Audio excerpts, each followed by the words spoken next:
What's up, friends, and welcome into Fantasy Pros. This is the Fantasy Football Podcast Week 11 Running Back Ranks episode. I'm Chris Welsh, Andrew Erickson, Pat Fitzmaurice, all of us in the house to walk you through what is going through all these running back ranks here. Probably, hopefully, a better walkthrough than like Bucky Irving walking through. We're just all crossing our fingers. We are going to actually run through them. So we got the top 36, hopefully answering a bunch of your start and sit questions. Mr. Pat Fitzmaurice here. We have some debates we're putting together here, but what are you feeling on the RBs? Always testing the waters here. What do you feel about our week 11 running backs? We got kind of like a low variance of bye weeks. We only have 2 bye weeks. We've got some running backs that we had been dying all year that are kind of thrust into starting roles. I feel like it's better than it's been in we have optimism to running backs this week, Pat. We do, but you can never feel completely awesome about running backs in the week where Jonathan Taylor is on bye. And when you don't own him, you can. You're like, oh, thank God, I don't have to go against him. There's one league that I'm in, and things are clipping along at a nice 7-3 pace in that league. And the team I am playing this week has Jonathan Taylor, and I was just appreciating my good fortune. How lucky are you to get the Jonathan Taylor team in the week when Jonathan Taylor is on bye? That's just an amazing stroke of luck. We actually, there's a discussion behind the scenes. One of our top dev guys, we have a Survivor League here, and there's 4 people left. It's me, it's Pia, and it's Worm. And then the 4th is our guy, Alon. And Worm posts, he goes, let's make a pack and all destroy Alon this week because he has Jonathan Taylor and it's on a bye. And this is maybe the only week that we can get him. We're doing that. And another funny thing out in the baseball world, I was out in the Arizona Fall League. It's a prospect-based thing. I was talking with a Blue Jays prospect about fantasy football. And he was like, bro, I killed it this week. I dominated fantasy football. I'm like, do you have Jonathan Taylor? He's like, no, A-Chan. I'm like, all right, you're not going to kill it every week unless you have Jonathan Taylor. He rules the roost there, Erickson. But do you think we have a decent shot? Me, Worm, Pia, almost doesn't matter what we have. If Alon doesn't have Jonathan Taylor, like, I feel like this is it. This is our only opportunity to take him down. If you guys can't take him down this week, I don't know what you're doing. Because Jonathan Taylor is scoring probably 40% of his points every single week. Look up most fantasy rosters. All that matters is, did you draft Jonathan Taylor or not? Really? I know we spend hours and hours and hours, days, weeks, months researching, but if you drafted Jonathan Taylor, you're probably winning your fantasy league. Simple as that. Sometimes it's simplistic, and it's just about Jonathan Taylor this year and your one-offs of a Devon Achane scoring a bunch of touchdowns or whatever. So let's talk about it. We don't get to talk about Jonathan Taylor this week outside of this, but if you guys want to talk about it, fantasypros.com/rankings if you want to check the ECR, see where things are adjusting. You know, like I have no expectation of it, but Bucky was doing walkthroughs. You know, that would change the ECR if he were to be active. So just go and check it out, fantasypros.com/rankings as all the big rankers out there put theirs in, and we get some slight adjustments. But for our purposes today, here is our top 12. Christian McCaffrey comes in at number 1 against the Cardinals this week. Devon Achane at 2. Bijan Robinson, Josh Jacobs, Jahmyr Gibbs, and James Cook. That is our top 6. Coming in at 7 is Rico Dowdle. 8, Ashton, Jeanty, Javonte Williams, Saquon Barkley, Jaylen Warren, and Kyron Williams. So very chalky, as you would expect, of course. I wanted to get your guys' gauge on this. Rico Dowdle versus Ashton Jeanty. Jeanty and the Raiders are going up against the Dallas Cowboys with the sub-ish par defense in general, coming off of a bad performance, but Jeanty was still able to score. Rico Dowdle, he's the guy now. It committed volume, and the Atlanta Falcons, they stink. So Erickson, let's start with you. These guys are next to each other, 7 and 8. Rico, Jeanty. Who do you pick? And is it close? It's not close for me. It's Rico Dowdle. You want to attack a defense that just gave up 250 rushing yards to the aforementioned Jonathan Taylor, and especially when it's a guy as talented as Rico Dowdle. He's the engine of the Panthers offense. They're trying to hide Bryce Young, and as much as my Tetrod McMillian shares would like to see him get more targets, it's just not going to happen when they want to run the football on 1st, 2nd, and 3rd down with Rico Dowdle. So the Panthers smell blood in the water. It is the Falcons' run defense. They can take advantage of it. So I expect a healthy dose of Rico Dowdle. And on the Cowboys side, I mentioned this on the wide receiver show. I just think this defense is going to play significantly better out of their bye week. Quinn Williams is one of the best defensive tackles in the NFL. And now he is anchoring the interior of a healthy Dallas Cowboys defense who's getting multiple guys back from injured reserve, coming off a bye week, playing up against a banged up Raiders offensive line, playing on the road on Monday Night Football. That team is going to play very inspired. Again, it's the first game that Dallas is playing since the passing of Marshawn Kneeland. Again, they were on their bye week when the tragedy happened. Every other team has then played 2 weeks. They're the last game playing in week 11, and I think they're going to show out in a big way at home, and I think that's just unfortunate for anyone that's investing in the Raiders. So I know on paper you think, man, Dallas, and that was part of the reason why I like Jeanty as like a buy low, because I was looking at matchups ahead of the schedule. Ooh, they got Dallas, and I just don't feel nearly as good about it. So for me, this is a layup for Rico Dowdle. Yeah, it's interesting, Fitz. I just wish, like, we're getting to the point where it's like, please treat Rico like Devon Achane. Just throw it to him, or McCaffrey. Give him 5, 6, 7 catches a game if you're not going to have big volume, and you might struggle with the volume. Is this close? And what side, Rico versus Jeanty? Technically, it's close for me that I have them ranked one spot apart from each other, but Rico is in one tier, and then Jeanty is in a tier below. Gotcha. And Rico's playing on a team that is actively trying to hide its quarterback with its play calling. And good on Dave Canellis for trying to hide Bryce Young, because he has every incentive to try to hide Bryce Young, who just hasn't been good this year. So will he be run heavy against a Falcons defense that has just been getting slammed in the running game? Yes, I think he will be. And Erickson mentioned it, like, you think about Dallas as being this favorable defensive matchup, but maybe not with the Marshawn Kneeland inspiration and the addition of Quinnen Williams. I think this defense is going to be tougher against the run. And the Raiders' offensive line, kind of a mess.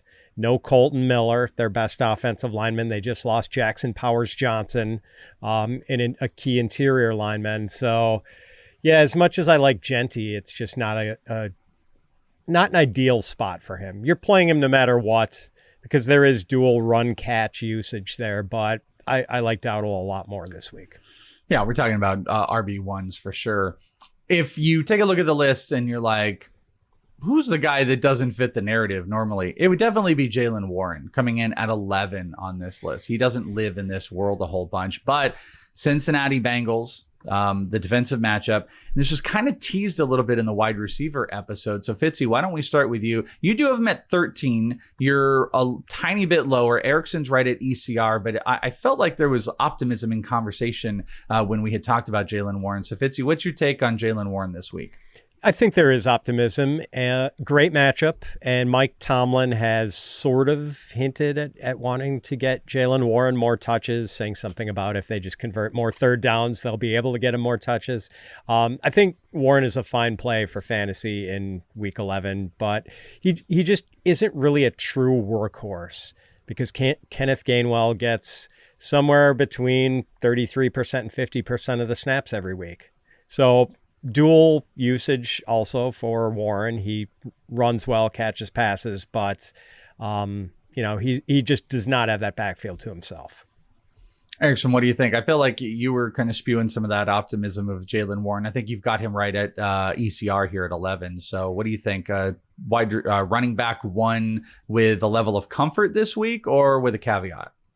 I think I just want to play running backs against Cincinnati Bengals, because their defense is just absolutely terrible. If we're ever going to get a Jaylen Warren ceiling game, this is it, right? This is the game where even Aaron Rodgers after the game talked about, we didn't get Jaylen Warren enough touches. The quarterback that always wants the ball and always wants to throw touchdowns. And yes, he's probably going to still throw some touchdowns in this game. I think they're going to find a way to get Jaylen Warren at least one touchdown. The rushing has been fantastic for him. He's been one of the more efficient runners this year. Rushing success rate's top 20. PFF grade is top 15. He's a broken tackle machine. I mean, he's jumping over dudes, right? He just looks fantastic. So I want to buy into that. I want to buy into a talented player having a somewhat of an outlier performance, but I think that if they want to have an offensive good performance this week, it's going to be centered around, we got to get Jaylen Warren the ball. So I think this could be an outlier performance of him from a ceiling perspective. All right, RB2s are coming up, but first, let's talk about Fantasy Showdown. Fantasy Pros listeners, this is for you. Fantasy Showdown combines fantasy football with stat-enhancing gear. That's point one. Stat-enhancing gear you equip for your team. Point two, you can start playing now. Start anytime and keep rolling through the playoffs. You can get 100 free pieces of gear with Fantasy Pros referral. Again, stat-enhancing gear. Start playing now. and 100 free pieces. Use code ShowdownFP and go to fantasyshowdown.com/FP. Create your team, equip your gear, and get started today at fantasyshowdown.com. Check it out. All right, RB2s. This is RB 13 through 24. Go to Derrick Henry at 13, TreVeyon up at 14, Chase Brown, Quinshon Judkins, Breece Hall, Travis Etienne, DeAndre Swift, Aaron Jones, Kamani Vidal, Rashad White, Woody Marks, and David Montgomery. TreVeyon Henderson, RB 14. Fitzy, you got him at 14. Erickson, you've got him at 15. Part of me was thinking Erickson, we might try to press it a little bit and get him into an RB1 territory. There's still some questions, I guess, around like the activation of the other guys there. But, you know, he got some volume. He makes huge plays. The Jets kind of depleted their defense a little bit. You've got him at 15, one spot lower. Do you think there's more wiggle room, or does it really matter? Either way, top 15 RB, you're starting him this week. Well, I think you could move him up if the other guys don't play. I mean, every running back on the Patriots has been on the injury report. So Henderson also got banged up last week. We know Tyrell Jennings got hurt. Ramondre Stevenson's missed the last 2 weeks with an injury. They're all limited in the latest practice report we got on Tuesday from the Patriots. So they play on Thursday, so we're all going to find out together which running backs are available. And if it's only Henderson and Dearness Johnson that are the two active running backs, well, we're going to have to move Henderson up into RB1 territory. But for now, I think that in this top 15 range, with it looking like those guys either probably won't play or have limited roles, I think that this is an appropriate ranking for smash matchup for a player that's starting to build momentum as we get closer to the fantasy postseason. Fitzy, do you think that we could start seeing more volume? That's still the thing that's just like lacking. Like, it's great that he's getting more momentum and he's breaking those big plays, but like, could we get lots of carries, like full bell cow type carries? You think we can go to that space, or you think we're gonna continuously just keep him in this range of like, 15, 18 touches, like max? I do think to some degree the genie is out of the bottle with TreVeyon Henderson. Like, it would be hard to stuff that genie back into the bottle when Ramondre Stevenson comes back. Like, oh, we're going to go back to giving Trey like 5 or 6 carries a game. Probably not after a game in which he had 147 rushing yards, 2 touchdowns, house calls from 55 and 69 yards. So yeah, obviously the status of Ramondre Stevenson is the big wild card with Stevenson practicing on a limited basis. But I don't know if that means Stevenson automatically comes back this week, because if the Patriots with this Thursday game let him sit for one more game, then he gets an extra 10 days of recovery time. So if he plays, we will probably have to move Henderson closer to, I don't know, RB 18, 19, something like that. But I would love to see him just be the sole guy going against a Jets defense that has allowed an average of 155 rushing yards in its last 3 games and just traded away star defensive tackle Quinnen Williams. Agreed. Chase Brown, ECR 15. This is an instance where we're going to go back to Erickson here, because Fitzy, you got him at consensus, but Erickson, top 6 overall. You got him at 6. Chase Brown, you are all the heck in. Talk to us about Chase Brown against the Steelers, because like, who are you starting him above? Are you Chase Brown over James Cook? Yes, I am Chase Brown because I am searching for ceiling this week with Chase Brown, and he could play every single snap for the Bengals backfield this week.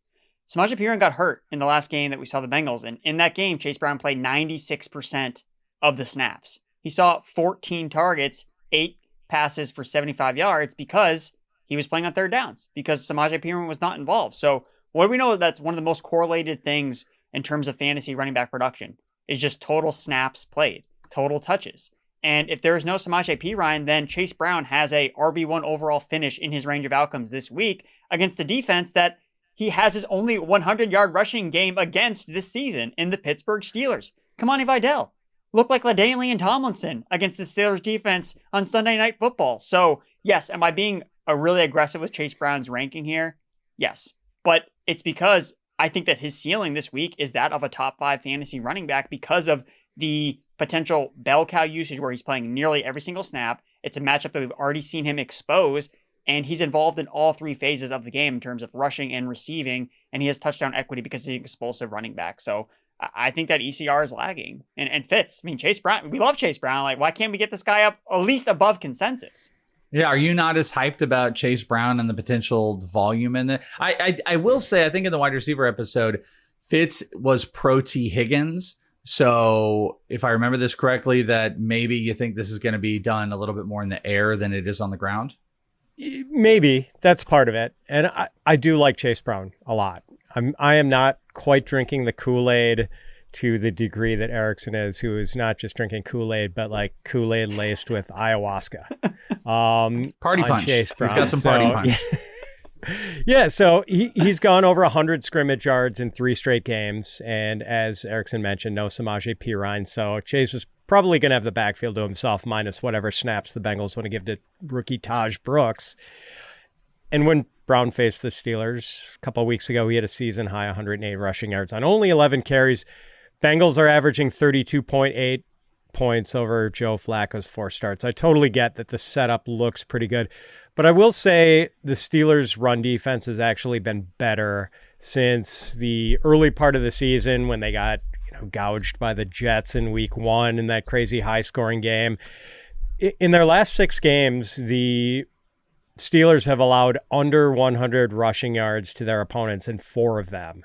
And their worst game as a run defense during that stretch did come against the Bengals, who had 142 yards against them, but otherwise like 65 yards against the Browns, 70 rushing yards given up to the Vikings, 55 to the Colts. They stuffed Jonathan Taylor the week before making Kamani Vidal look pretty good last week. So Steelers run defense really hasn't been that much of a pushover, and I do think maybe the way to attack them is more through the air than on the ground.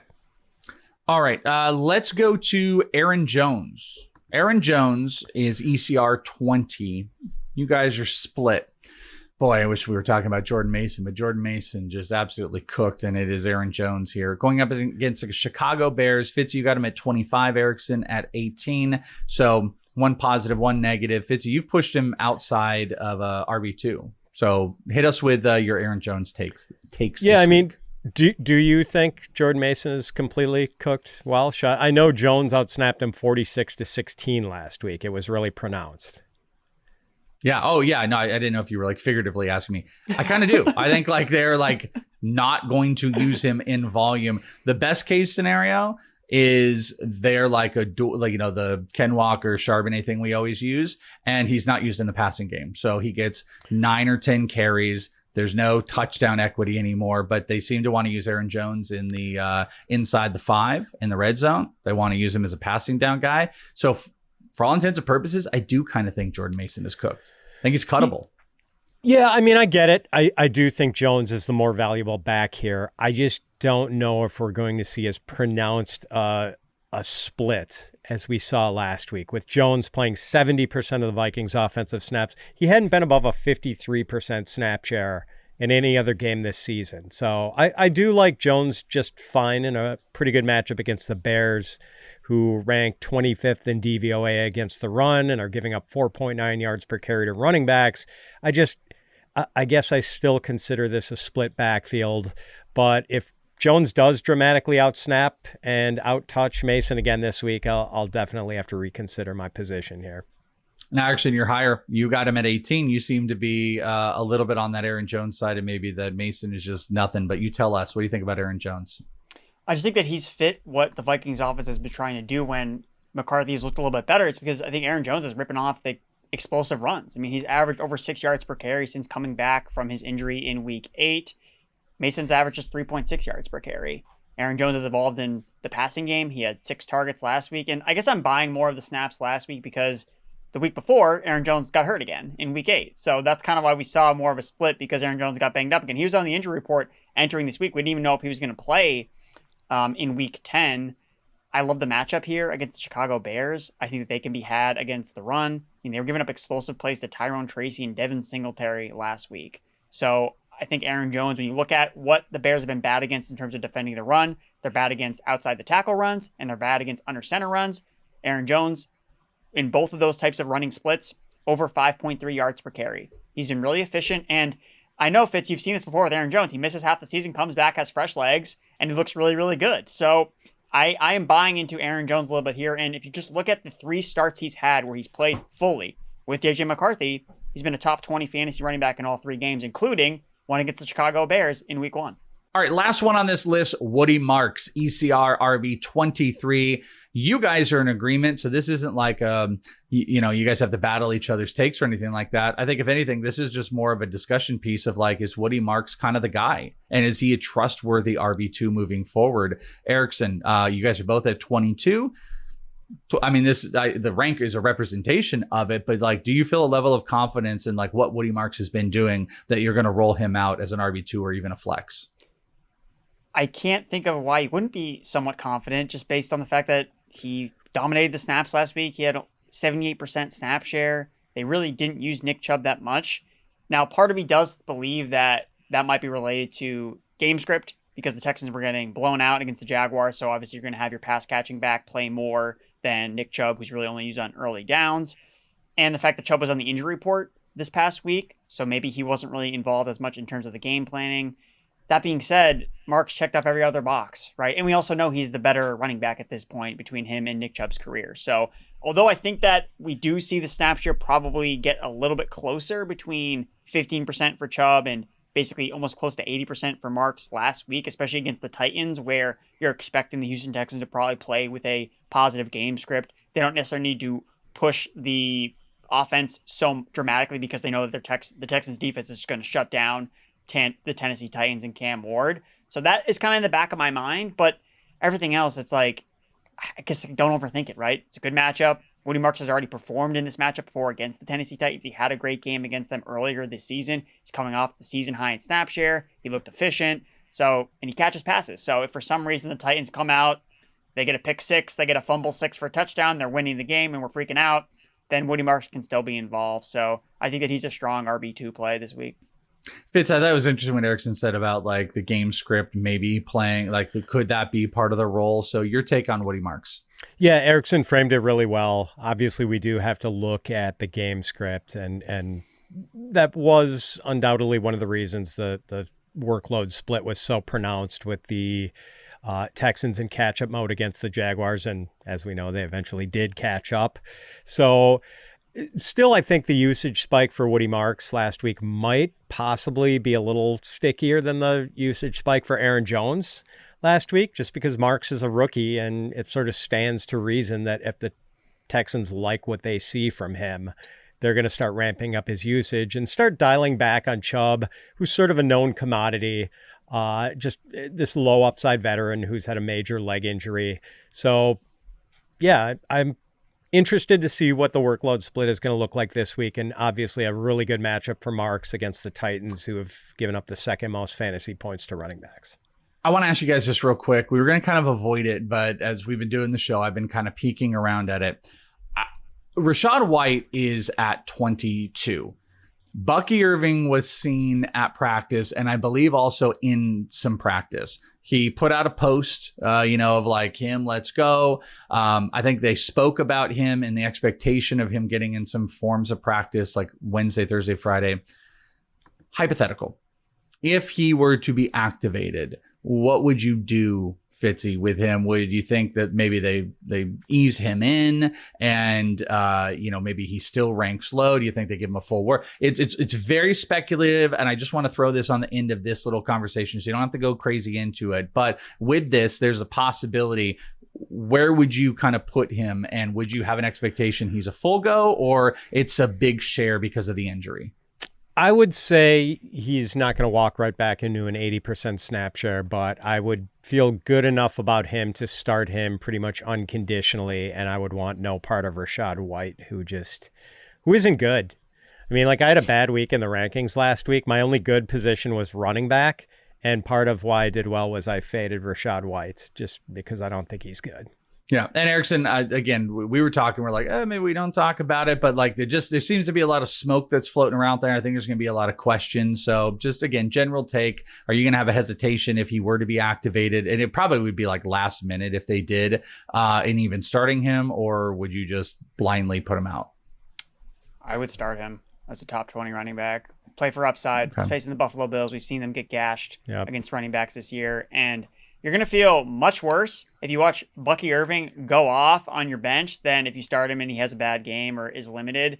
I just play to win, right? And if Bucky Irving is playing in a significantly decent amount of touches against a bad Buffalo Bills run defense, then I'm going to want to start him. So, yeah, and I would also drastically move Rachaad White down the rankings. And by the way, the Buccaneers offensive line is like fully healthy now, and that is a top 5 offensive line.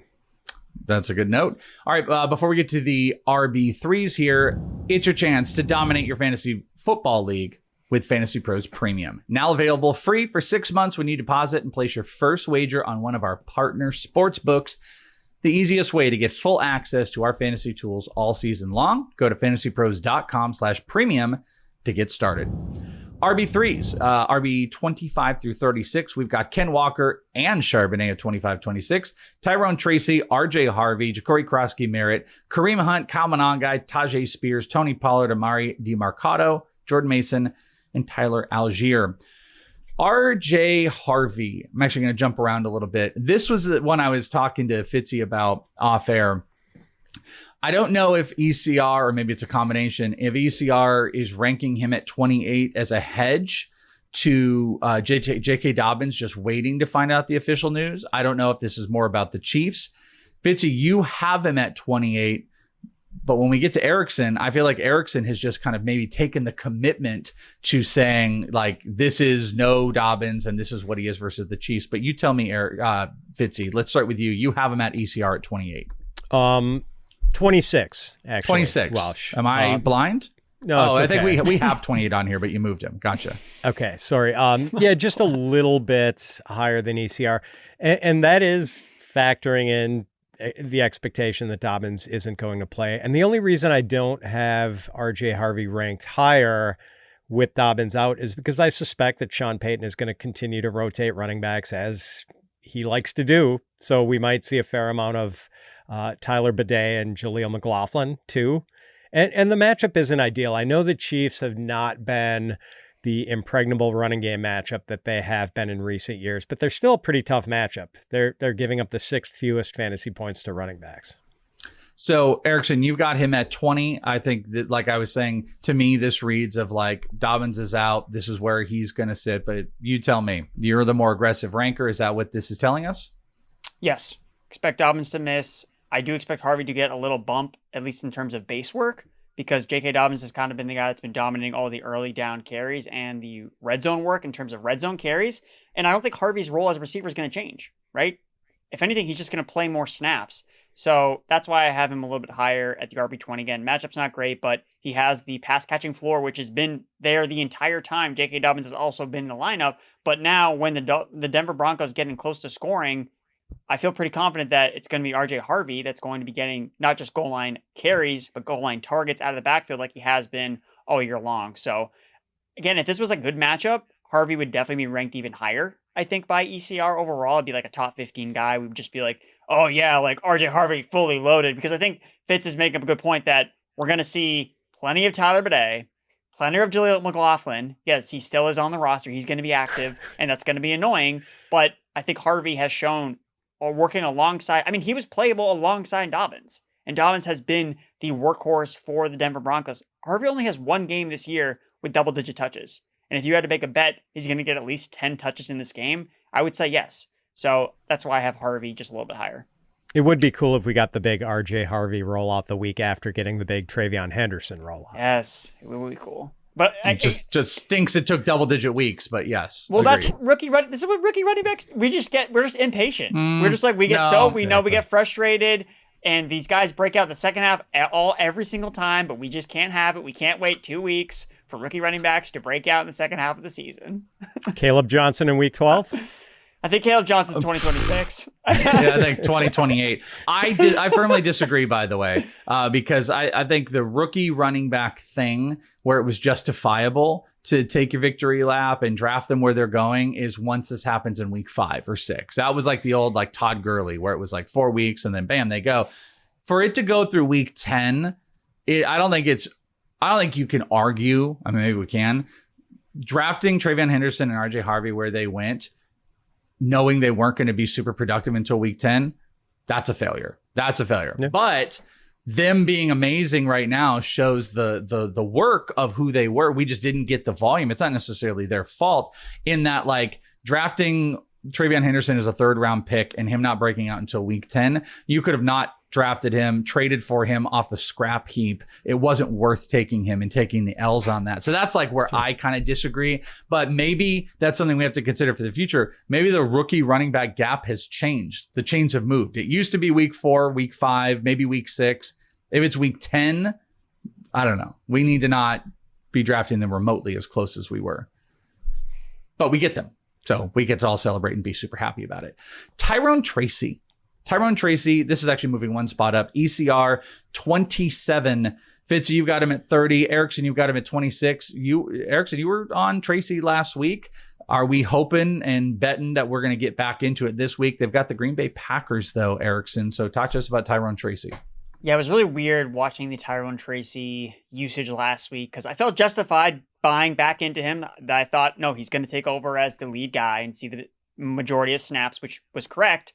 But Singletary was the one getting the red zone carries. Singletary is the one that ripped off the big catch and run, which I would expect Tyrone Tracy to do as a former wide receiver. So although he did go over his rushing and receiving yards prop, despite having 0 receiving yards, I didn't feel nearly as good about being high on Tyrone Tracy, even though he did have a decent rushing effort. The matchup is obviously not ideal against the Green Bay Packers, but we talked about Jameis Winston on the receiver show where he is the tide that lifts all boats. And that includes running backs. That just includes more scoring opportunities because of the way that he plays. So I think that's good for Tyrone Tracy. I expect him to still be the lead. And the firing of Brian Dable, I think, is another feather in the cap of Tyrone Tracy. Dable has been Singletary's guy. Like, those guys have had a connection dating back to Buffalo. That may not be the same case with Mike Kafka coming in. And when you look at some of the coach quotes, Mike Kafka's been one that's been a little higher, I think, on Tyrone Tracy than Brian Dable has been. Tracy has been in the Brian Dable doghouse more often than not. So I think that we could actually get a scenario where it is even more Tyrone Tracy and less Devin Singletary as the Giants try to evaluate their young players. Like, what's the point of rolling Devin Singletary out there? Like, there's no point. Like, Tyrone Tracy is a young second-year running back and hopefully a guy you can pair with Cam Scatterby when he comes back from his injury next year. So I would expect that this is actually positive for Tyrone Tracy. Now, the matchup is going to kind of keep him out of top 24 territory, but I think as a flex play in a game that could be kind of fun for a pass catcher who's explosive, I think Tracy does warrant at least some consideration in some starting lineups this week. Fitzy, what do you think? You've got him lower than ECR. Devin Singletary floats around. It's a really good point about like the coaching change. That's kind of the mystery to this because I think before that, it was like, well, guess what? Tyrone Tracy and Devin Singletary are going to be annoying and the snaps are going to be annoying. But there is this theory that things could change this week. I think you might be taking more of a little like pessimistic approach. Like, let's see it before we start ranking. But I'm putting words in your mouth. What do you think about Tyrone Tracy? No, I think Erickson made some good points. The point about the loyalty Brian Dable has shown to Devin Singletary especially stands. So maybe we get a little less of Devin Singletary this week. He's going to be involved, but maybe it's more like the sort of split we saw last week, and we don't see Devin Singletary getting work inside the red zone. So based on the excellent points Erickson has made, I'm probably going to have to move Tyrone Tracy up. Right now, I've got him right behind the 2 Seattle running backs. I think I'm going to move him ahead. Yeah, I know. Exactly. I think Seattle running backs. I'm going to move Tracy ahead of Walker and Charbonnet. It's the biggest win we can have on this show is convincing the other person on any of the shows. We're just like, let's go. So that's a W for Erickson. If you guys are looking for more W's and we didn't answer your question and you need that W, come and check us out on YouTube Thursdays at 3 p.m. Eastern. We got the Start and Sit live stream. You can bring just tons of questions and we are just mass answering all of them. So youtube.com/fantasypros, subscribe, click on the notifications on the bell so you can be notified and check out the live stream. That is going to do it for the RB ranks for Andrew Erickson and Pat Fitzmaurice. I'm Chris Welsh. Good luck in week 11, and we'll talk to you next time right here on Fantasy Pros.